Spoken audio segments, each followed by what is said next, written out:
No mai hara mai kia tau mai ki tēnei pāhotanga mataora ko Auaha Live. Ngā mihi mahana kia koutou katoa e matakitaki ana. Ko Sandra Julian ahau, ko Ngāti Mutunga, Ngāti Tama, Pautama, Miti Atiawa, Oku Iwi no Taranaki.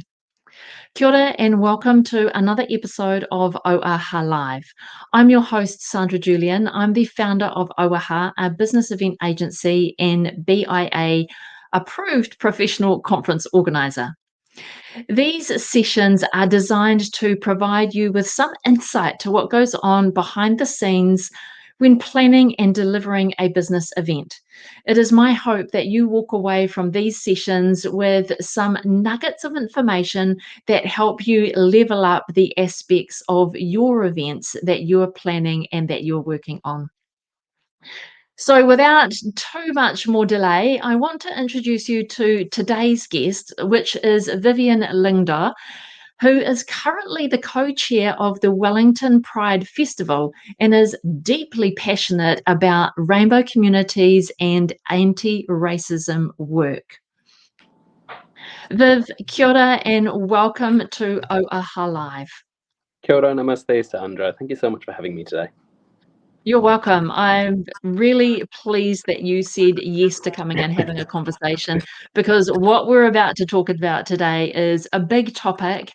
And and I think the business events industry is maybe just on the beginning of this journey that we need to explore about diversity and inclusion and how we infuse that into our business events. Yeah. But before we head down that path, I'd really love it if you could introduce yourself and what you do now to our audience. Hi, everyone. I do apologize. I should have dressed better, but I've been back-to-back meetings since this morning, and I already ran late to this interview today. So thank you, Sandra, for being so patient with my tardiness. So I am Vivian Lyngdoh. I come from northeast of India. I'm from a small tribe in the northeast of India called the Khasi tribe. So Khasi, if you want to YouTube and research about that particular tribe. I've been here for 11 years in New Zealand. And currently I am the co-chair Wellington Pride Festival. So I was one of the very first ethnic immigrants to be holding that position, which is such a privilege. So I've been in that position this is my second year term. So it's a 2-year term, which is great, and it has come with its challenges and opportunities to learn, and this is why this conversation about inclusivity and diversity is really exciting for me, because it really centralizes not only in my event capacity, mahi that I'm doing, but also in my other job. I wouldn't say actual job, but my other job, which is at the Ministry for Ethnic Communities. It not being an events role within that ministry, but it's still a role centralizing in diversity and inclusion and equity for marginalized peoples, really. So that's a little bit about me as to what I do, but I'm really, really excited for this conversation because it's a deep passion of mine. Yeah. Awesome. Thanks, Viv. So we met when you were working at Venues Wellington, and Yes. I was organising, I think it was the Public Sector Excellence Awards, or maybe it could be the Women in Public Sector Summit that I was organising, which we held down at Yeah. TSB Arena. So take us back to how you got into the business events industry in the first place and what led you to being at Venues Wellington. I love events. So I love going to events. I love organizing events for my friends in itself. I come from a family that throws events. I come from a big Indian family where an event is a center point of food and music and love and culture. So that's where I come from. So that's why I joined the events industry. The other aspect was I loved Wellington. I just love what it stands for, and celebrating creation and art, and the people are nice here. So I really like that aspect of it. Joining Venues Wellington for me was to really cater to the aspirations of what I had as a child, about having the capacity to hold big events and be amongst people who are so passionate of bringing people together. And I think at the core of it, it is bringing people together and giving them an experience that they can go on and talk to their friends about, whether it be a conference, whether it be a party, whether it be a dinner or a gala. It is an experience of bringing people together. And for indigenous peoples and for people from rich cultures like my culture, an event is a central point of connection. So that's why I joined Venues Wellington. And I remember meeting you, and I think at some point we did have a discussion as well about diversity and inclusion back in the day. Yep, and now full circle for this to come and to hear this is fabulous, fabulous work. Yeah. I mean, I love everything that you just said. Like, events, they are about the connection and it's about the experience. And that's what drives me with what I do, is about the connecting to people and creating the experience that they create memories around and that they will talk for evermore, about that moment in time that, Yeah, that creates memory. yeah, exactly. Yeah, fabulous. All right, so then how did you go from Venues Wellington over to where you are now at the ministry? There was, I think I was in the, I've been in the I was in the tourism industry for 10 years. That's where I started. And then I think from Venues Wellington, I always wanted to work for Air New Zealand. So that was my next step. So when they shoulder tapped me, I was like, I want free flights. I like flying around New Zealand. I would love to work for an iconic New Zealand brand. So when they asked me to be interviewed for that job, obviously it was a passion of mine from back in the day. I was like, okay, I've done my space in Venues Wellington. They're going through a bit of restructures and stuff. I think it's my time to head on to the next venture, really, which is Air New Zealand.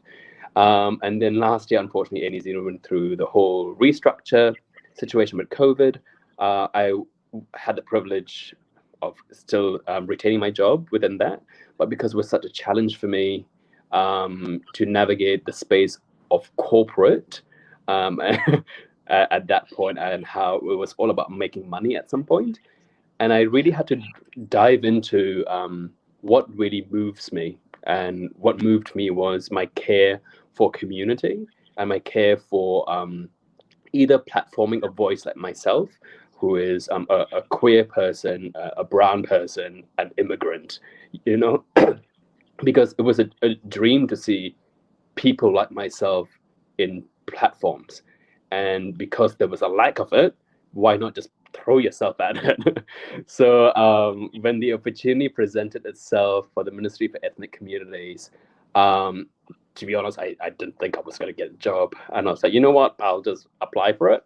I don't have any public service experience, but what I'll do is the interview and speak about my passion, speak about my truth as to why I want to belong in there. And it's one of the very rare interviews that I went into, and I just cut the bullshit, really, and just said, this is who I am, this is what my spirit serves, and this is what I believe in. And I think on the same day itself, they were like, would you like the job? And wow. I was like, what? I did not expect this. And it's been such a blessing, such a blessing. I've been there for 4 or 5 months now, and all the people there just care about, the stuff that people should care about around diversity and inclusion. Yeah. Isn't that like that is what we all kind of desire at the end of the day, right? Yeah. Is we walk into a job and we're just like, what the hell? Let's just let all of this go, and it's present you in your rawest form and go, either take it or leave it. But either way, I can do a good job for you, or I'm out. Yeah, exactly.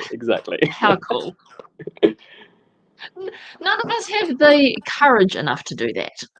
Yeah, I think yeah, it is. Yeah, definitely in a privileged position to be surrounded with friends who encourage to be your whole self. And I think I have to pay honor to my friends and my family to just say, yep, you've got one life, babe. Yeah. If you Yeah. stand for the truth, stand for it. Yeah. Ah, that is so good. That is so Yeah. good. Well, today I really wanted to dive into the topic of talking about diversity and inclusion within the business events industry. I know this is a conversation that has been elevated by the Black Lives Matter movement out of the States. Um, and as Māori, equity is something that we've been on a long path of Mm, striving for in our own country. mm, So I really want to open up the conversation within the business events industry to see, what event hosts should be looking for or should be doing or thinking about when we're mm. going, how can we make our events more diverse? Yeah. How can we make them more inclusive? I get this question a lot when people are thinking about, "Or should I hold a pōheri for my conference? Like, what should I do? What's the right thing for me to do?" Mm, And my answer is always, is Māori culture a value that you appreciate in your organisation and that you demonstrate on a daily basis by the things you do in your organisation? Do you have a commitment to it? If mm. the answer is yes, then we can talk about how we put um, culture and protocols into your business event. If Agreed. the answer to that first question is no, then just don't do it. Yeah. Like, it's not your thing. Mm. So that's always how I approach it. And like, I feel like because I am Māori, I can just say that and you can take it or leave it. I'm not fussed Take either it way or because leave it's it. not about me. It's about you as an organization. Mm, mm, But if people want to like start this journey of not only thinking about the cultural competency in their organization, but how they embrace more diversity in mm, their events. mm. Like, shall we start there? True, sir. Wow, a big topic, hey. I Yeah. think the one thing, see, diversity and inclusion for me has become such a tick box conversation that I'm Ah, quite tired, and I'm really tired of it because if you people talk about these buzzwords, but they're not willing or prepared enough to have tough conversations when it comes to diversity and inclusion. Tough conversations are conversations to acknowledge what has happened to the most marginalized in communities, and decolonizing the mind as to how mhm. all of that, how that works, because you can't just put one Maori or one Pacific or one queer person, one ethnic person into a board and expect them to speak on behalf of everyone of Yeah. those groups, right? And then come with a cultural lens on everything. And to be the cultural advisor in that board as well. And that's too much work. I think people like to think that they're diverse and inclusive, but they're not even there yet when you're refusing or ignoring to have tough conversations and listen to the people who have not been on those platforms, and just acknowledge that and this is not from an attacking point of view, but this is more of just saying we want to help you as well to get there. Like I would want to help you as well, but at some point I think you need to step down and let me speak up so I can really acknowledge this event as to how it can be more diverse and inclusive. Because if my voice is not being allowed to speak, then and your voice is allowed to tick that I'm present there, then there's a problem there. It is. We can just start one step from with Wellington Pride. We've gone through a lot of um, tough conversations, I have to say, but I love tough conversations. I love how it progresses to, the most celebration of all people. And with events in particular, and I guess you can acknowledge it as well.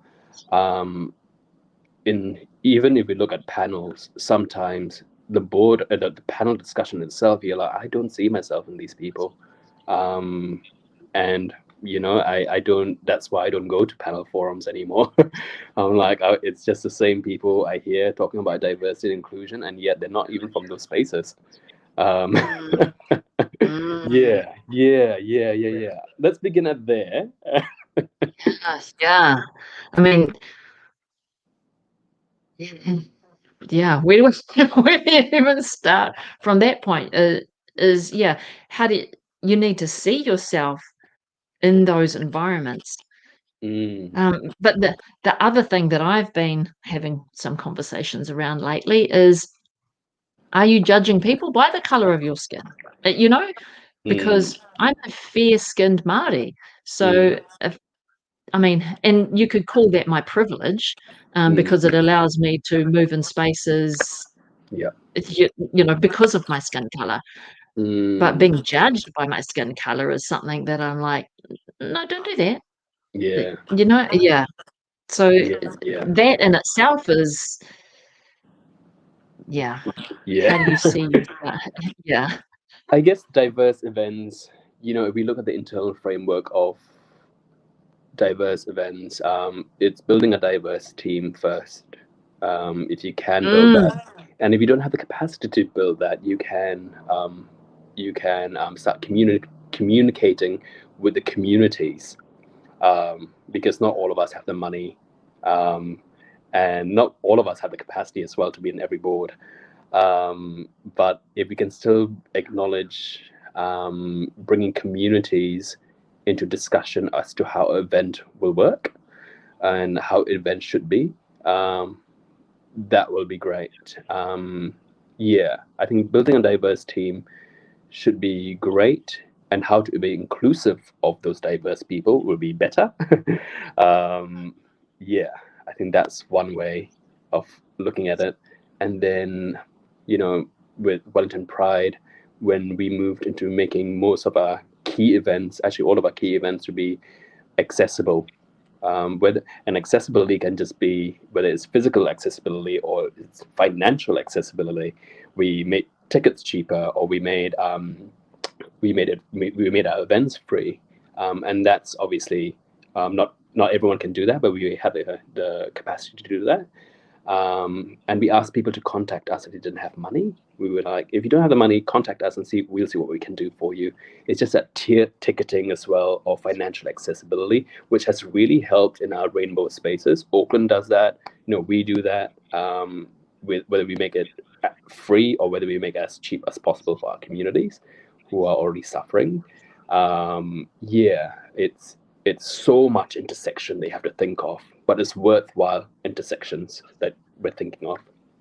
mm. I like what you said around build the team of diverse people that then creates the event. Yeah. So that comes back to if they're an association that's delivering their business events, because that's a big sector of the business event industry here in Aotearoa is the association market. So Mm, how the question to ask really then is, how are they building a team of diverse people that will then work on their annual conference? yeah. So how are they bringing that into the fold? And if they don't have those people in their team on their organization, because that's gonna take time too, the whole attrition, leaving Mm, staff, replacement, and then, you know, bringing those, DEI practices into recruitment, that's gonna take some time. But if organizations want to really start this work, they don't have that in the team, mm, where do they go to get some not some help, but how do they go to build a team that could work on their event that will help mm. broaden their thinking around, DEI? Yeah, I think if your intent is to be more diverse and inclusive, you will always find a way of Mm, whether it's in your team, I refuse to believe in people who say we want to be more diverse, inclusive, but we don't have the financial capacity. Um, so what is limiting you? mm, It's just so if you don't have a team that's diverse, I would use consulting. There are organizations out there that assist with that as well. And then start building your diversity and inclusion policies and let that reflect, because it's a slow burner, but it is doable. Everything is doable if you really care. You'll find the money. I find that with Wellington Pride, people say it's financial. When we became the new committee, and they were like, oh, there's some financial limitations. But if you actually care, you will always find the money from somewhere, somehow, because the passion of diversity and inclusion will trigger a lot of good points to people and to a lot of good feelings to organizations. You have to look at the long-term vision as to what you want to get, instead of a short-term limitation. My long-term vision is to build diversity and inclusive events and having a diverse team running it. That's my long-term goal. So let's start building policies here, and that's engaging with organizations who are already doing the work, and set a timeline to it, and just go for it. But don't park it, especially diverse and inclusive stuff. Don't park it like they've parked it enough. It's time to get on board with different opinions. Time to take some action. So let's take a look at what would a diverse event look like? Like, what would you expect that a diverse event would look like? If we're thinking about the average 2 to 3 day conference that has educational pieces and has a social networking element to it, which is a very generalized kind of statement about the business event industry. But if we take that as the example, where can we start thinking about diversity? I think inclusion's a whole different thing, and we'll chat about that in a minute. But how do we just start with segmenting off diversity? What questions should I start asking myself as the association host of this event? Yeah. What are the things that I should be asking to ensure that we're being more diverse in our voice, in our diverse in all areas of how we're pulling our program together? So many questions. I think the first one that comes to mind when it comes to conferences, especially 3-day conference, 2 to 3 days, is finances, tickets. How much are they going to cost? I think funding, ticket pricing, for me, it's a way of bringing forth diverse peoples. By that I mean the most marginalized, who are not economically can't come to these places. We've thought about that. They're like, oh, how about we know ethnic groups or Maori and Pacifica are so disenfranchised when it comes to finances. So how can we think to make those places accessible, funding wise, to marginalized groups? Secondly is to look at if there's a panel forum,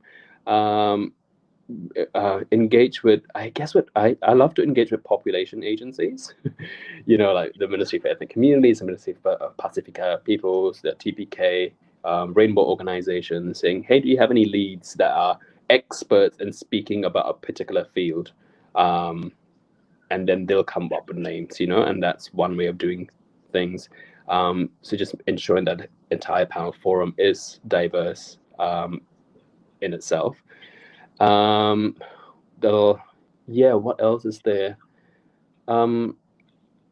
Diversity. Maybe that's something that is across the whole program, so not just if we have a panel, what is our whole program across those 2 days like? And if we're looking for topics, and this is the topic we want to talk about, now we're looking for speakers who can speak on that topic. Then maybe we go out to Ministry for Pacifica Peoples or a local Pacifica group or someone in that particular industry. So if it's engineering, for example, um, trying to find an ethnic viewpoint or um, different viewpoints on that will help enrich that topic as a whole. How do you bring a cultural element into that?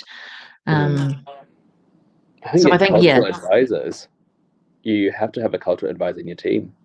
In itself, but Wellington Pride, we're working on that to get a cultural advisor so that when we're entering as people, we're not even tokenized within that space.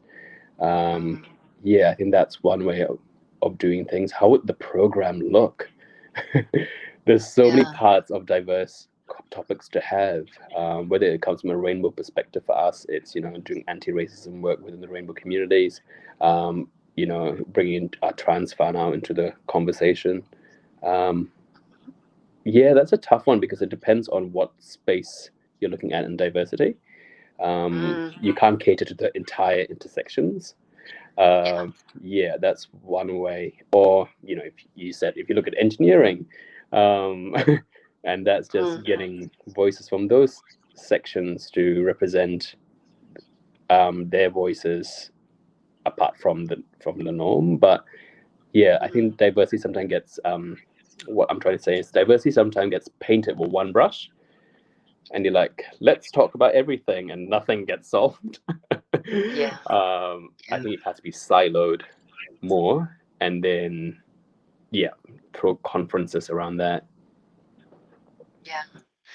I mean, this is definitely work that we've been doing with our clients, and when we're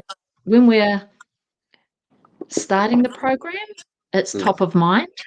But as we're progressing and thinking about speakers, we're thinking about diversity of age, diversity of gender, diversity of thought, diversity of culture. So there's a whole range of things that we're looking at as we are pulling that program together. And when you're approaching speakers, not every speaker is available. So then you're like, that speaker's not available. Okay, that was our age diversity speaker, because that was our young person, or that was our older person, or that was someone who was from senior management, but we would now want someone who's on ground roots. So it's like diversity of position and organization, diversity. It's just so big when you think about it. And that's always a topic of all of our committee meetings as we are evolving the program. And we've never had a program that has encompassed everything.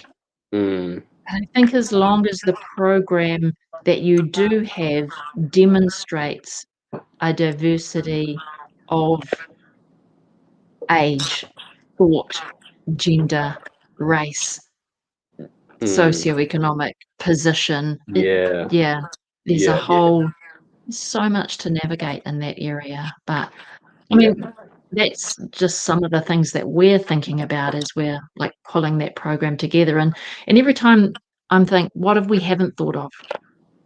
What are we missing? What are we? And you want people, you still want people to be experts in their field, right? You do. Talk about, you can't just pick me and talk about engineering. I'm like, I don't know anything about engineering. And I think I think people have to navigate that really well, because they're just like, oh, we need to be diverse now, and suddenly I'm just like, why are you picking me on that one? But but then again, right, like what comes to mind is because statistically it's just not available, or people are not stepping up. What I'm trying to say is we only pick on certain speakers to speak at some forums. And I'm like, are those speakers who are at those forums giving up their space as well to be like, hey, I know of someone else who can actually speak on this topic? Even that in itself, I always think when people invite me to stuff, I was like, actually, I know someone else who can speak, because we need to start platforming other people. Otherwise, you're just I feel like it should be power sharing rather than power holding. Otherwise, yeah, even in like a diverse field, a diverse event, it should be. I think we have to put onus on us as well sometimes. But actually, I do know of someone. I come with a whole community here. I I can and do that name sharing and really help our events people because you can do so much, but I can help you in that conversation. Yeah. Yeah, and I think we need to do more of that. Yeah. Yeah, I don't think that we do enough of that in Aotearoa. I don't think Yeah. because you see the same speakers on the circuit repeat after repeat after repeat, Mm, and you have to wonder whether how are they embracing others to, yeah. come Yeah. talk on the topic as well. So, Yeah. yeah, Yeah. good point.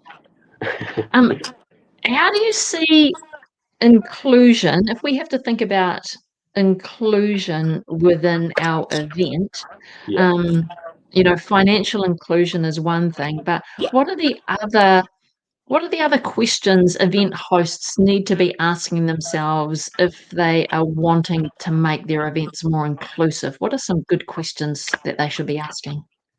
I like accessibility, inclusion. Physically. Wellington itself is notorious, especially if you look at the smaller venues. They're not wheelchair accessible. Um, I went through a space the other day. They're like, "This are the." I think it was last year. They're like, "This is wheelchair accessible," and we looked at the thing. We were like, "No, it's not. This elevator is not wheelchair accessible." They're like, "But we can just fold the wheelchair," and I was like, what? I'm like, you know I how know that. that destroys someone's mana? Like that is just no, you cannot code anyway, stuff like that. And then that was one thing. Funding accessibility was the other thing. If the topic of gender neutral bathrooms as well, how to navigate that.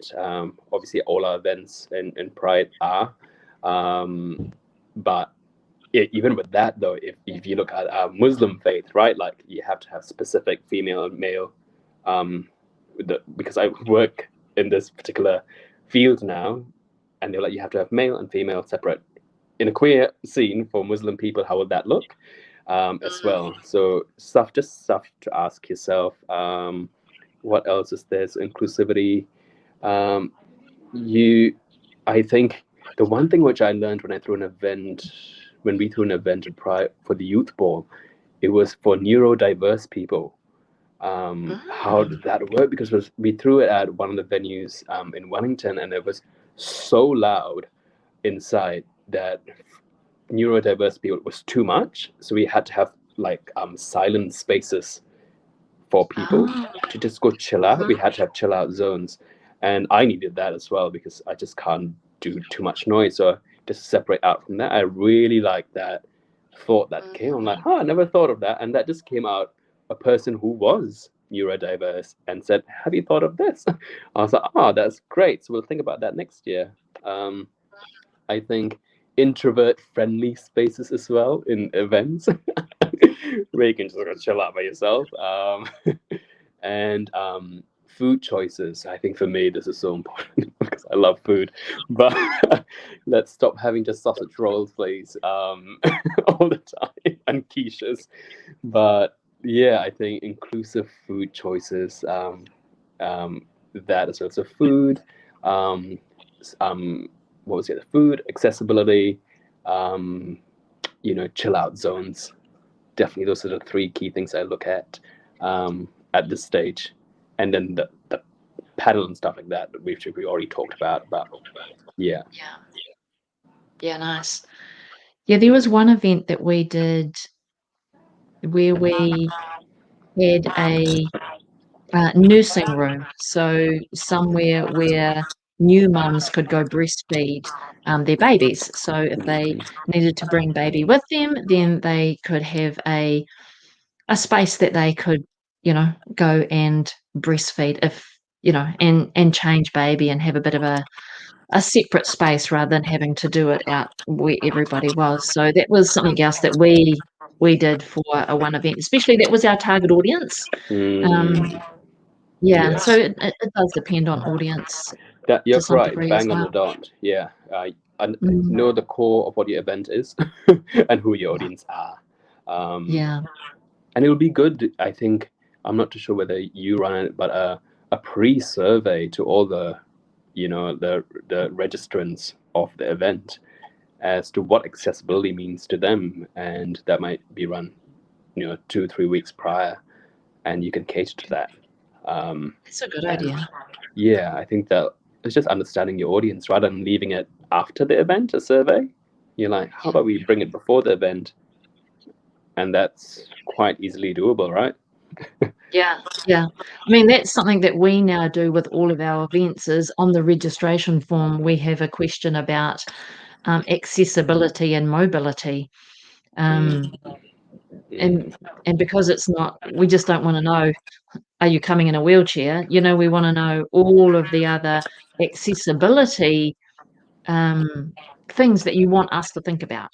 So, mm, if you if you are hearing impaired, we need to know that, or if you're visually impaired, we'd like to know that too, so mm, it's to know so we can better cater and be more prepared, mm. for those delegates that turn Yeah, up to the event. yeah, and So, yeah, that's stunning. Yeah, that is something that we ask upfront. yeah, Um, yeah. not too many people are filling it out. I think there's a level of comfort with the delegates of handing that information over because they don't wanna be singled out, they don't wanna be seen as different, they just wanna fit in with everyone, so, yeah, it also we're relying on the delegates to tell us that information, and they're not too comfortable because they just wanna fit in. It's interesting, is there something that we could do as event holders or event, just a slogan of like, we want to make this event as inclusive as possible. That's why we're asking for this information, just straight up saying it, for your comfort, for your comfort at the event. It will really help us to really cater to you and just put the onus back on us as well. Um, Mm, so that the space is a safe space for them to exist. mm, Yeah. yeah, great. Okay, just one more curly question, if you like, is what unconscious bias behaviors do we as event hosts need to be more conscious about if we are truly committed to diversity inclusion in our events? Hmm. Oh, that is a very curly question. Uh, so much unconscious bias. I think for me, language. The assumption that everyone speaks English really well. I think in obviously because I'm in the ministry now, but it's just this assumption that everyone just understands, the English language. And I'm like, how about we make it quite accessible, whether through our pamphlets in different languages, and and having not in different languages, but it's just saying, having a access point of saying, would you like this to be translated into a different language? Unconscious bias in, um, yeah, it's what else? Like accessibility again Yeah. comes to that. Well, I suppose it's how do we become more conscious about the unconscious biases that we have around diversity and inclusion? I mean, part of that is you don't know what you don't know. Yeah, you don't know what you don't know. That's the thing, but being prepared to know, to learn and learn and unlearn. That's what I say. Um, yeah, I'm trying to think. Such a yeah. Um, I think as long as you have the intent of wanting to create diverse and inclusive spaces, that's a good place to start. Mm, Um, that's a good place, and also being prepared that you are not the be all and know all of things. and that you're here to learn, and I think people will appreciate that more rather than you just saying, I know everything.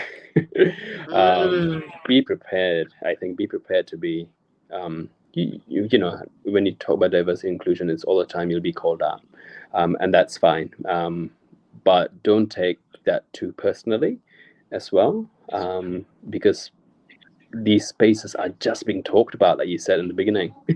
They're just being talked about. They're just being, and that's, So just be prepared to learn and not be afraid to be called out. That's what I say.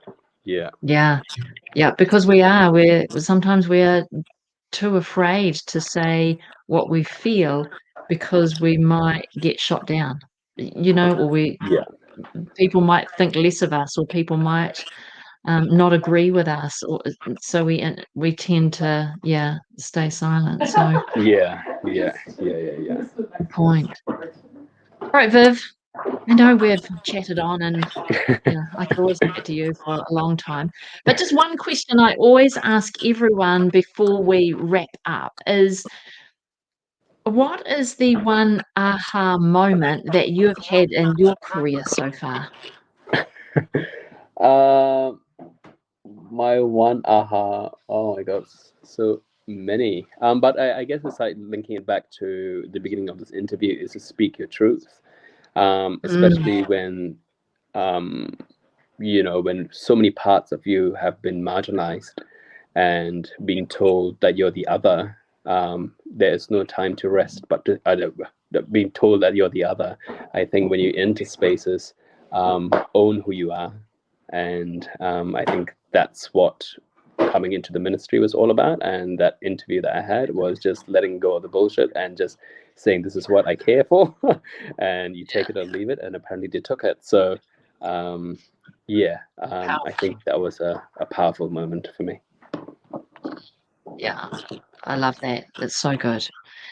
Well, thank you so much for joining me today. This has been a great conversation, and hopefully it is one of many that will happen within the business event industry, and we will start to see the evolution of program and speakers, and the experience of attending a business event will become more diverse and inclusive of all of our communities. Yeah. So thanks so much for agreeing to rock up and have this brave conversation with me. No problem at all. Thank you. Yeah, it's been really good. So thanks again. Thanks, Sandra. Take care. All right, everyone. Thank you so much for joining us here today. That has been a great conversation, and this is not the end of the diversity and inclusion conversation by a long shot. But I really appreciate you taking the time to join us and staying all the way to the end. I'd really love it if you could take a moment to share this interview with your networks, share it on social media, whatever your platform of choice is, whether that's Facebook, Instagram, LinkedIn, even TikTok, if you feel the need. But share this conversation so we can open up and have these brave conversations, not only about culture inclusivity and cultural competency, but about a bigger, diverse, and inclusive way of delivering business events.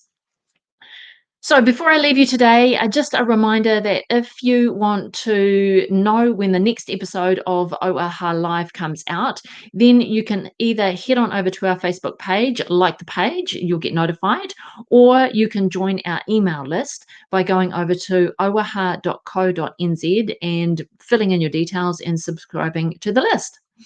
So I will leave you for today, and until next time, mā te wā.